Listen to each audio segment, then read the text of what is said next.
Shalom, Bapak Ibu Saudara. Kita teruskan studi kita, kristalisasi masih di kitab Yehezkiel.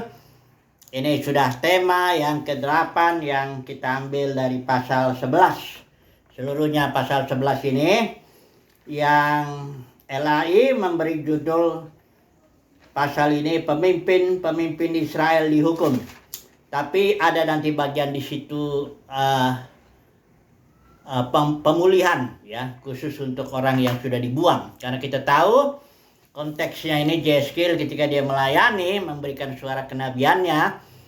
Yehezkiel ada di Babel, di negeri orang Kasdim itu, dan dia mendapat penglihatan tentang kondisi Yerusalem. Jadi waktu nubuat ini diberikan, itu bait suci masih ada. Kita tahu serangan Babel itu terhadap kerajaan Yehuda itu 3 kali. Yang pertama di zaman Raja Yoyakim, dan itu hanya sebagian aja diambil. Itu disitulah Nabi Daniel itu juga diambil. Kemudian ada serangan yang berikut Yoyakin, ya. Itu Yoyakinnya sendiri, raja itu dia hanya memerintah 3 bulan dan dia dibuang ke Babel, ya. Yang akhirnya dia dikasihani, ya. Kalau lihat dari raja-raja itu ceritanya. Kemudian raja terakhir Sedekia yang memerintah sekitar 12-13 tahun. Nah, di zaman Yoyakin itulah Yehezkiel ini dibuang juga, diikut ya. Nah, ketika kerajaan Sedekia masih ada, ya. Jadi sekitar 4 atau 5 tahun sebelum keruntuhan itu, ya sekitar segitulah, ya 13 tahun ini. Disitulah nubuat ini atau penglihatan Yehezkiel ini terjadi. Jadi yang dilihat Yehezkiel ini adalah bait suci terutama, ya. Bait suci dilihat itu apa yang dilakukan di sana, ya, supaya orang buangan juga nanti mengerti, ya. Karena begini, untuk melihat ini pemimpin, soalnya nih dosa-dosa pemimpin, ya, apa yang dikerjakan oleh pemimpin, itu biasanya penduduk atau umat atau jemaat itu nggak tahu, ya. Karena mereka mengerjakan kan, ya kecuali kalau orang mendapat penglihatan. Nabi itu pelihat itu dalam zaman itu, ya, juga disebut pelihat. Nah, di sini Yehezkiel mendapatkan penglihatan, disuruh dilihat, ya, dikatakan di sini ayat 11. Pasal 11 ayat 1, lalu roh itu mengangkat aku dan membawa aku ke pintu gerbang timur dari rumah Tuhan, ya. Bait suci di sini rumah Tuhan, ya. Gedung itu. Nah, ini di dekat pintu gerbang timur, ya. Jadi judulnya nih, sebaiknya kita bikin judul gini, penglihatan Nabi terhadap rumah Tuhan yang di bagian timur itu, pintu gerbang timurnya itu, ya. Nah, apa yang dilihat oleh Yehezkiel, ya. Dikatakan di situ ada 25 orang, dan di antara mereka disebut ada namanya Yaazania bin Asur dan Pelaka bin Benaya, yaitu pemimpin bangsa. Ada 25 orang pemimpin bangsa yang dia dilihat di dalam rumah Tuhan, tapi yang pintu gerbang yang sebelah timurnya yang dilihat. Nah, apa yang dilihat oleh Nabi Yehezkiel, ya? Karena ini beda dengan yang dilihat oleh Nabi dengan yang dilihat oleh rakyat. Karena nanti kita melihat ini, ya. Coba dulu kita lihat dulu yang dilihat oleh Nabi Yehezkiel, ya. Coba lihat di pasal 2 ini, ya. Dikatakan Tuhan kasih tahu sama Yehezkiel, hai anak manusia, inilah orang-orang yang ini, ya, merancang kedurjanaan, yang 25 pemimpin itu, ya. Kedua, menaburkan nasihat jahat di kota ini. Dia pakai perumpamaan begini, nasihat jahatnya ini kalimat damai sejahtera, nasihat jahatnya itu, ya. Jadi jangan coba pikir kalau nasihat jahat itu nasihat yang ayo kita bunuh orang, ayo kita tindas orang, itu ayo kita berbuat dosa ini. Bukan itu pengertiannya. Di sini yang menabur nasihat jahat itu, yaitu yang berkata damai sejahtera. Bagaimana ungkapan damai sejahtera yang mereka bilang? Mereka bilang gini, bukankah belum lama berselang rumah-rumah kita dibangun kembali kota inilah periuk dan kita dagingnya. Itu bicara damai sejahtera itu, ya. Jadi, karena begini ya, sebagian orang Israel kan kita tahu tadi serangan pertama, serangan kedua, ya. Ini serangan sebelum, ini kejadiannya sebelum antara serangan kedua dan serangan ketiga ini, yang keruntuhan kerajaan Yehuda. Disinilah mereka bicara. Si para pemimpin ini ngasih nasihat jahat itu ya, dengan cara bicara damai sejahtera ya. Dia bilang, bukankah rumah-rumah kita baru dibangun? Walaupun sudah ada serangan satu, serangan kedua, sekarang rumah dibangun. Ya, kita inilah daging kota ini periuknya.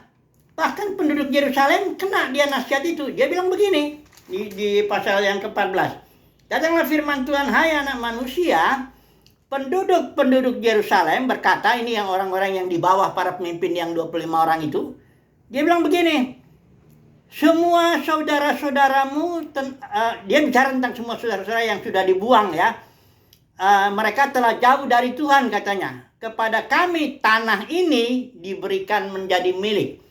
Jadi mereka merasa orang-orang Israel yang sudah dibuang oleh dua serangan itu, yang pertama itu dibuang, itu mereka udah jauh dari Tuhan dan juga tidak akan memiliki tanah warisan ini. Jadi kamilah yang di sini nih, yang belum dihancurkan nih, penduduk Yerusalem yang masih mereka di dalam kerajaan Sedekia itu merasa kamilah yang memiliki tanah ini, ya.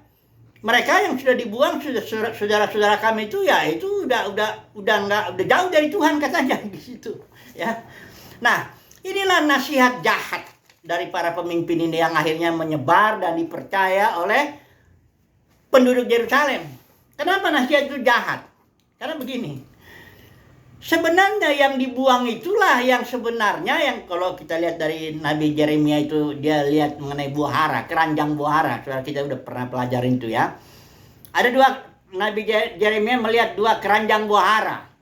Yang pertama buah hara yang sangat busuk apa nggak bisa, sampai nggak bisa dimakan lagi lah. Pokoknya busuk banget. Ada satu keranjang lagi buah hara yang bagus, ya, yang tentu bisa dimakan. Terus Tuhan bilang, ini keranjang buah hara yang bagus, itu yang orang-orang yang dibuang. Yang dibuang, yang kena disiplin. Karena pembuangan itu bukan hanya hukuman, tapi juga disiplin dalam arti pembentukan. Nanti kita lihat, orang-orang yang dibuang ini akhirnya dibentuk, sehingga dia dibaharui rohnya, dibaharui hatinya. Nanti kita lihat itu. Jadi, pembuangan itu, menurut firman Tuhan ya, atau orang-orang yang dibuang itu justru mereka yang mendapat kasih karunia untuk diproses, untuk dibentuk di Babel itu, di kerajaan di negara Kasdim itu, ya, negeri Kasdim.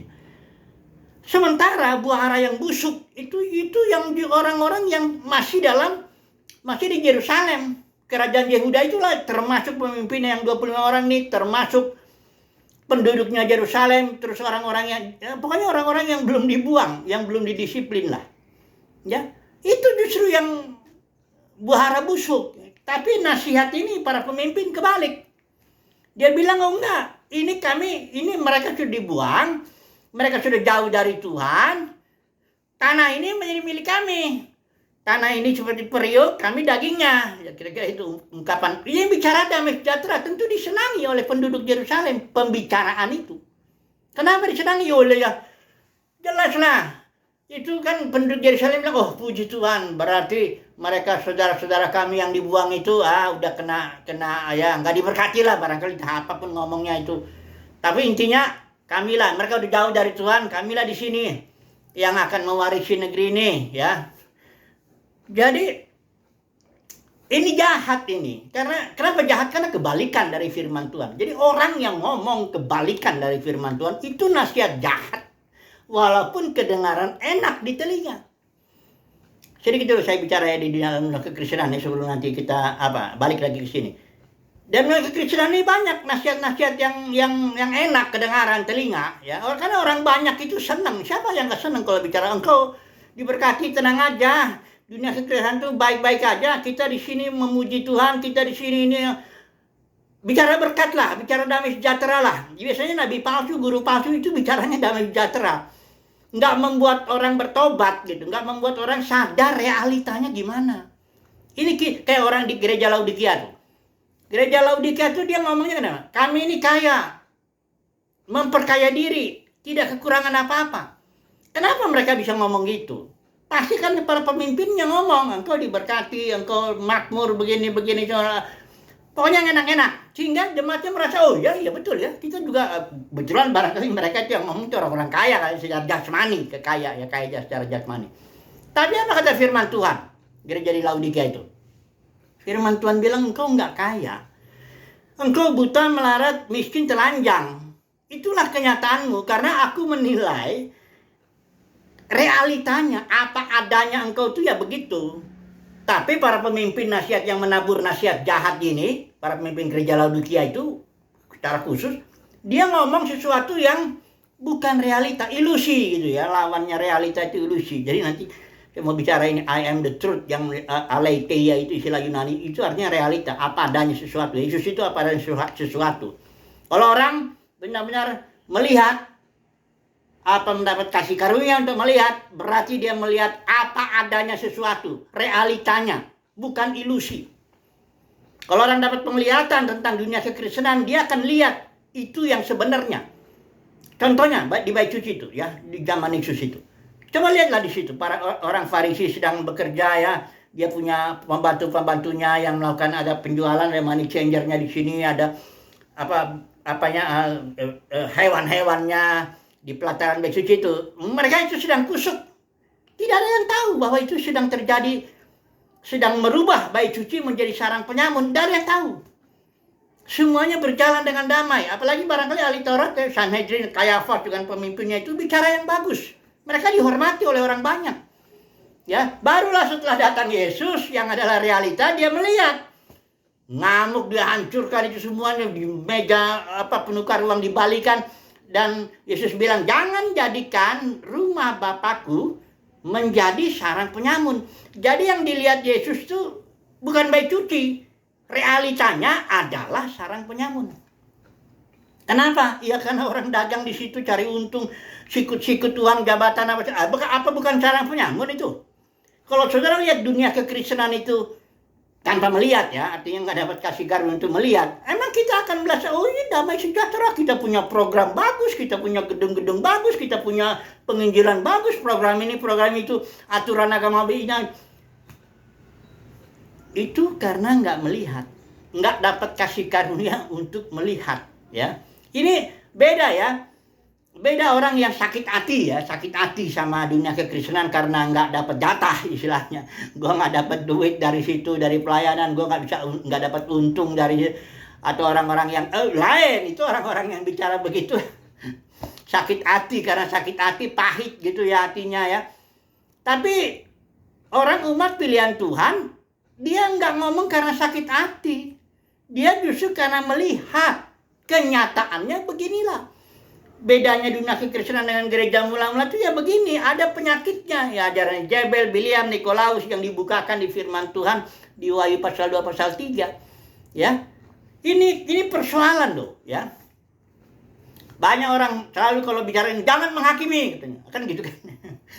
Paling sering tuh kalau ada orang yang udah mulai mengkritik dunia kekristenan, membongkar dosa-dosa, nanti langsung itu ada itu pasukan jangan menghakimi.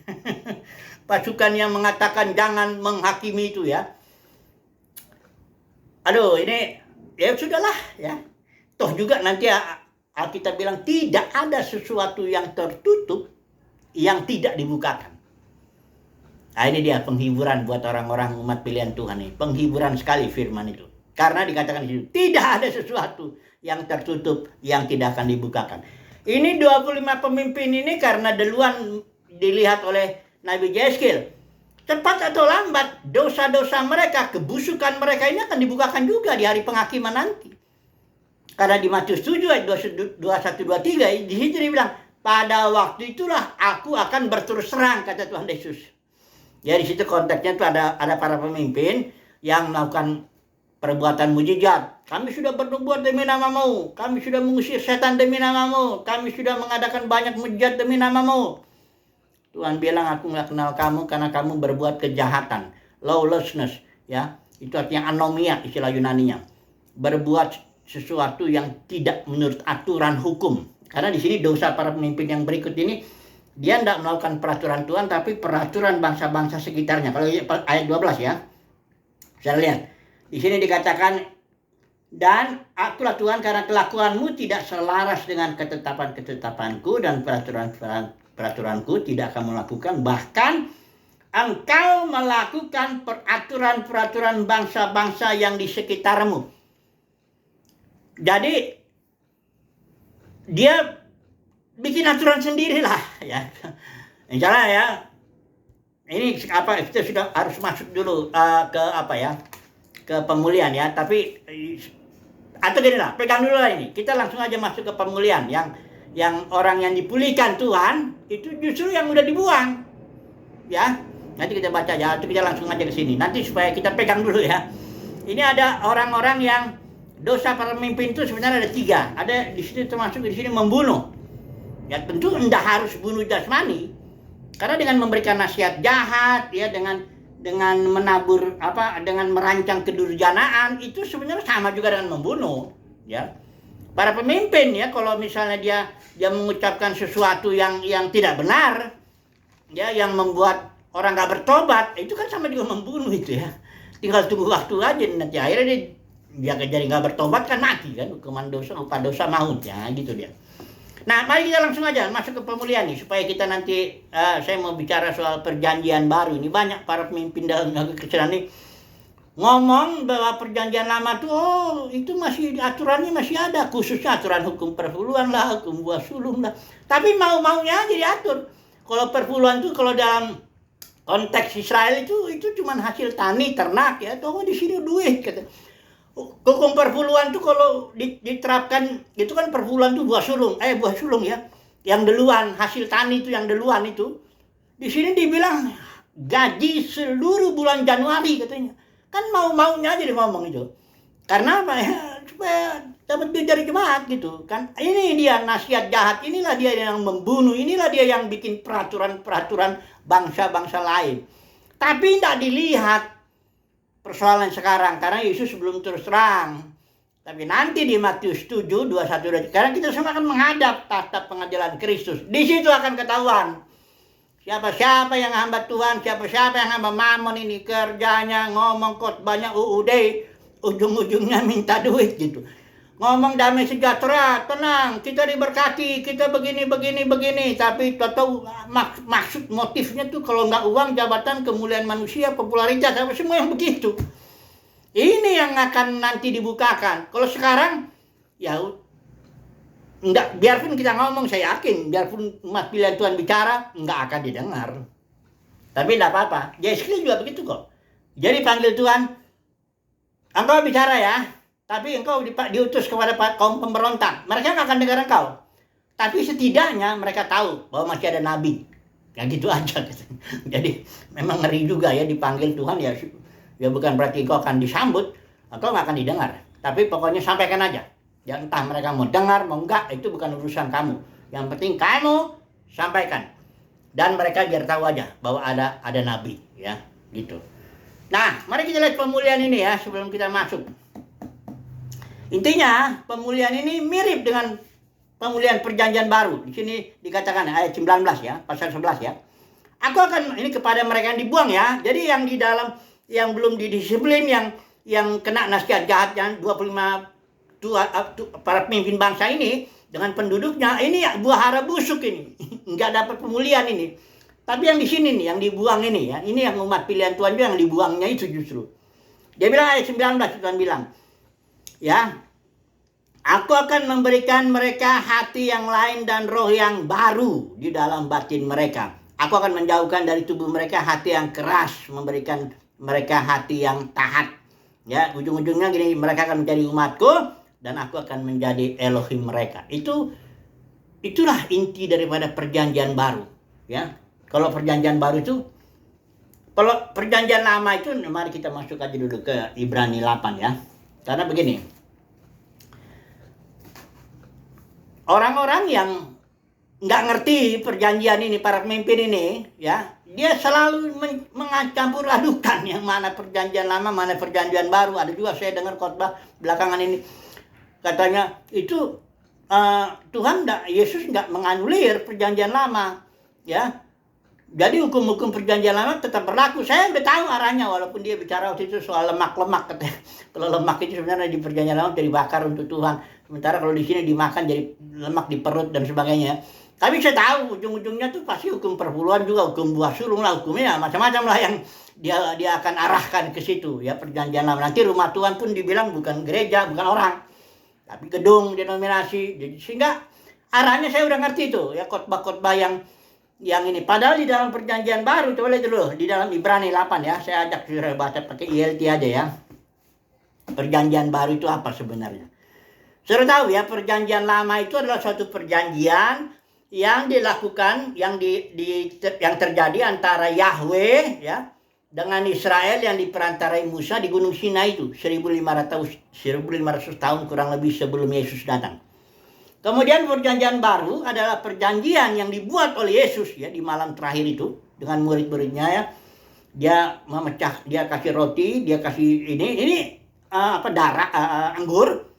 Inilah darahku, darah perjanjian. Saudara lihat di Matius itu, Matius 25 atau 26 itu, ya. Dan Yesus itu di situ dia menggenapi. Ketika dia membuat suatu perjanjian, dia sedang menggenapi seluruh perjanjian lama itu. Karena Yesus bilang, aku datang bukan untuk merombak atau membatalkan hukum Taurat. Satu iota pun, iota itu kayak konak begini, itu nggak boleh dibatalkan sebelum semuanya digenapi. Dan akulah ini yang menggenapinya. Karena di dalam Kolose 2:17 juga dibilang, ini semuanya aturan-aturan makanan lah, perpuluhan, buah sulung, semualah perintah-perintah di Kemah Suci itu cuma simbol. Penggenapannya atau realitanya adalah itu Kristus itu. Makanya Yesus bilang, I am the reality. Akulah realita, akulah padanya. Yang di sana tuh simbol-simbol. Jadi seluruh perjanjian lama sudah digenapi. Bagaimana Yesus menggenapinya? Sekaligus dia bikin perjanjian baru. Itulah dia, dalam konteks itu, dia sedang merayakan Paskah itu. Jadi ketika di tengah-tengah perayaan Paskah, disitulah Yesus bikin suatu perjanjian baru. Dengan murid-muridnya, inilah darah perjanjian. Aku menggenapi Paskah. Paskah itu anak domba Paskah. Binatang kan, itu simbol. Akulah dia sebenarnya, realitanya, ya. Dia bikin begitu, ya. Setelah itu dia bilang sama murid-muridnya, perbuatlah ini untuk menjadi peringatan akan aku. Nah, saudara lihat di Ibrani 8. Intinya perjanjian baru itu begini. Seluruh hukum-hukum dalam perjanjian lama itu dimasukkan dalam batin. Perhatikan ini ya, ayat 10 ya. Karena inilah perjanjian yang ingin aku buat dengan keluarga Israel sudah hari itu, Yahweh berfirman, untuk memberikan hukum-hukumku ke dalam akal budi mereka. Aku akan menuliskannya pada hati mereka. Jadi hukum-hukum yang di luaran itu, yang 2 loh batu khususnya juga itu, ditulis dalam batin. Itu makanya Yesus itu ketika dia ditanya tentang hukum rajam lah ya. Ketika ada perempuan berzina kan, ya kan? Orang Farisi tanya, karena orang Farisi ingin tahu ini Yesus mentaati Taurat atau enggak nih, ya kan? Gimana nih Tuhan? Ini mestinya dirajam ini karena dia kedapatan berzina, ketahuan ya. Yesus enggak jawab, dia nulis aja. Maksud Yesus itu apa? Perbuatan tubuh Yesus itu mengatakan selalu begini, orang Farisi, aku datang untuk menuliskan hukum rajam secara khusus ke dalam ketanahanmu, batinmu gitu. Dan karena Yesus terus ditekan, jadi Tuhan bagaimana nih? Ini dirajam atau enggak? Yesus kasih tahu, itulah artinya setelah hukum rajam ditulis di dalam tanah hati kita. Tafsirannya begini, siapa yang enggak berdosa, engkau lempar dulu. Itu satu tafsirannya ya. Yang kedua, enggak ada tentu yang melempar. Pergi dia, semuanya berdosa kan. Datanglah perempuan ini. Jadi Yesus tanya, ada enggak yang lempar? Enggak ada Tuhan, aku pun tidak melemparin batu kepada aku. Mengampuni, itulah pengampunan. Setelah hukum rajam itu dalam batin, itu tafsirannya. Yang pertama, siapa yang enggak berdosa dia lempar. Yang kedua, pengampunan. Baru yang ketiga, nasihat. Jangan berbuat dosa lagi. Inilah dia hukum perjanjian baru yang ditulis dalam batin itu. Hukum perjanjian seluruhnya. It is finished. Di kayu salib Yesus bilang tetelestai itu artinya it is finished. Sudah completely complete. Perfectly perfect. sudah sangat sempurna. Jangan lagi dibilang, oh enggak, perjanjian hukum perpuluhan masih ada di sini. Emang dasar otaknya duit. Susah nih sama pengotbah otaknya duit. Ngomong terus ya bilang masih ada kok perpuluhan. Tafsirnya kan semau-maunya aja. Perpuluhan itu duit katanya. Hukum buah sulung pun duit. Hari lagi janji iman duit. Semuanya. Ini hamba-hamba Mamon ini nanti akan menghadap pengadilan Kristus. Oh, dia akan mempertanggungjawabkan tuh. Karena Paulus kasih nasihat. Awasi ajaranmu dan awasi dirimu. Ya. Supaya kau kalau ngomong tuh menyelamatkan banyak orang. Jangan jadi malapetaka kayak ini. 25 pemimpin ini. Bukannya menabur benih yang bagus, malah kedurjanaan ya, bikin peraturan bangsa-bangsa, peraturan kayak orang Israel waktu minta raja tuh, yang merupakan dosa besar itu di zaman Samuel itu, dia minta raja seperti bangsa-bangsa lain, dia ingin gitu. Nah ini dalam dunia kekristenan ini, aduh Bapak Saudara, tapi puji Tuhan lah, umat pilihan Tuhan tidak akan kena itu. Umat pilihan Tuhan, domba-domba Tuhan itu mendengar suara Tuhan. Itu janji Tuhan. Kalau domba Tuhan, karena di dalam Kristen itu banyak yang dipanggil. Semua lahir baru banyak yang dipanggil ya. Tapi nanti kita akan lihat. Karena benih lalang ini gandum itu kan nanti kelihatan tuh makin lama. Di hari penghakiman tuh kelihatan tuh yang mana lalang, mana gandum, mana kalau pukat itu mana ikan yang baik, mana ikan yang ini. Itu semuanya. Tapi kasih karunia ya. Semuanya kasih karunia. Semuanya kasih karunia. Kita nggak lebih bagus. Orang yang dibuang itu tidak tinggal di Yerusalem, yang dibuang ke Babel, itu karena kasih karunia dia sedang dibentuk di sana. Ya. Nanti dia itu buah hara yang bagus yang akan dipulihkan Tuhan. Sementara yang di sini ini yang justru buah hara busuk itu ya, nggak dapat kasih karunia untuk dipilih. Jadi dipanggil, dipilih, setia, semuanya kasih karunia. Bukan kita lebih baik dari orang, enggak. Dari saudara-saudara kita, enggak. Dalamnya kekristenan, ya kita enggak lebih bagus dari orang lain. Tapi kita mendapat kasih karunia. Bukan hanya dipanggil lahir baru, atau dipanggil mendapat hidup kekal, tapi kita juga dipilih untuk kita melihat, untuk kita tidak ambil bagian dalam dosa-dosa dunia kekristenan. Itu kasih karunia. Kita nggak ambil bagian situ dalam dosa Ijabel, Biliam, Nikolaus, ajaran itu kita nggak ambil bagian. Kita nggak ambil bagian dalam haramnya uang, jabatan, kemuliaan manusia, apa semuanya yang main di situ. Ya, gimana nggak haram? Orang dia ngajarin perjanjian lama katanya masih ada hukumnya di situ. Ini padahal di sini di Ibrani lama dijelas ini. Ayat 13. Dengan mengatakan baru, perjanjian baru itu, dia telah membuat yang pertama, perjanjian lama itu, menjadi usang. Dan apa yang menjadi usang dan menjadi tua, sudah dekat kepada kemusnahannya. Jadi perjanjian lama sudah dekat dengan kemusnahannya.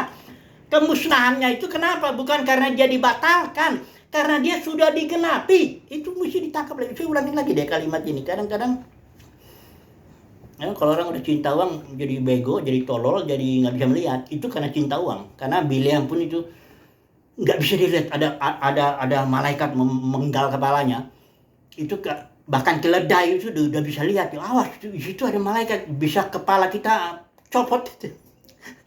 Biliam nggak bisa lihat karena cinta uang. Saya kasih tahu dulu ya, perjanjian ini jelas Alkitab bilang perjanjian lama itu sudah dekat karena sudah ada yang baru, bukan yang lama itu dibatalkan, enggak, ini udah digenapi seluruh perjanjian lama. Dan perjanjian baru inilah sekarang yang sudah ditawarkan ini. Inilah dia Injil itu, kabar baik itu, inilah perjanjian baru. Yang isinya batiniah. Hukum tertulis dalam batin. Saya udah beri contoh tadi maknanya hukum rajam itu artinya. Ya. Jadi kalau orang masih bicara-bicara itu, sudahlah. Ya. Tinggal hari penghakiman aja itu nanti yang akan membukakan semua itu. Ini penghiburan buat kita. Tidak ada sesuatu yang tertutup yang tidak akan dibuka. Ya. Jadi kesimpulannya gimana? Ya, coba dulu kita lihat di sini. Ayat 25 ya. Bagian terakhir ya, pasal terakhir ini. Dan aku sampaikan kepada para buangan itu segala sesuatu yang diperlihatkan Tuhan kepadaku. Jadi kesimpulan ini bagi umat pilihan Tuhan yang orang buangan itu, yang sedang menderita di Babel, di Kasdim, ya jelas mereka susah lah ya. ada penghiburan, ya, ada pemulihan sana. Ya, kesimpulannya ya, apa pemulihannya? Suatu perjanjian yang baru, ya, yang batiniah, yang membuat kita mendapat roh yang baru, batin kita baru, ya. Kita dijauhkan dari tubuh hati yang keras, ya, memberikan hati yang taat. Itulah dia penghiburan, pemulihan bagi orang buangan. Ini hanya orang buangan ya. Dalamnya kekristenan ini jangan diterapkan ke semua orang. Ya, enggak. Itu hanya karena di dalam kitab Yeremia juga ada tertulis itu. Ya, aku tahu bahwa rancangan damai sejahtera bukan rancangan kecelakaan. Itu ayat itu ditujukan kepada orang buangan. Kalau saudara baca itu ayatnya di Yeremia, bukan untuk orang yang masih di Yerusalem dengan bangga-bangganya merasa kami ini ini tanam buat kami apa semua, atau gereja Laodikia yang merasa kami ini kaya tidak kekurangan apa-apa. Enggak, orang yang begitu enggak. Yesus sudah di luar itu dari gereja itu. Oke lah ya. Semoga kita memahami lah ya. Umat pilihan Tuhan pasti ngerti lah apa yang saya sampaikan ini. Haleluya. Amin.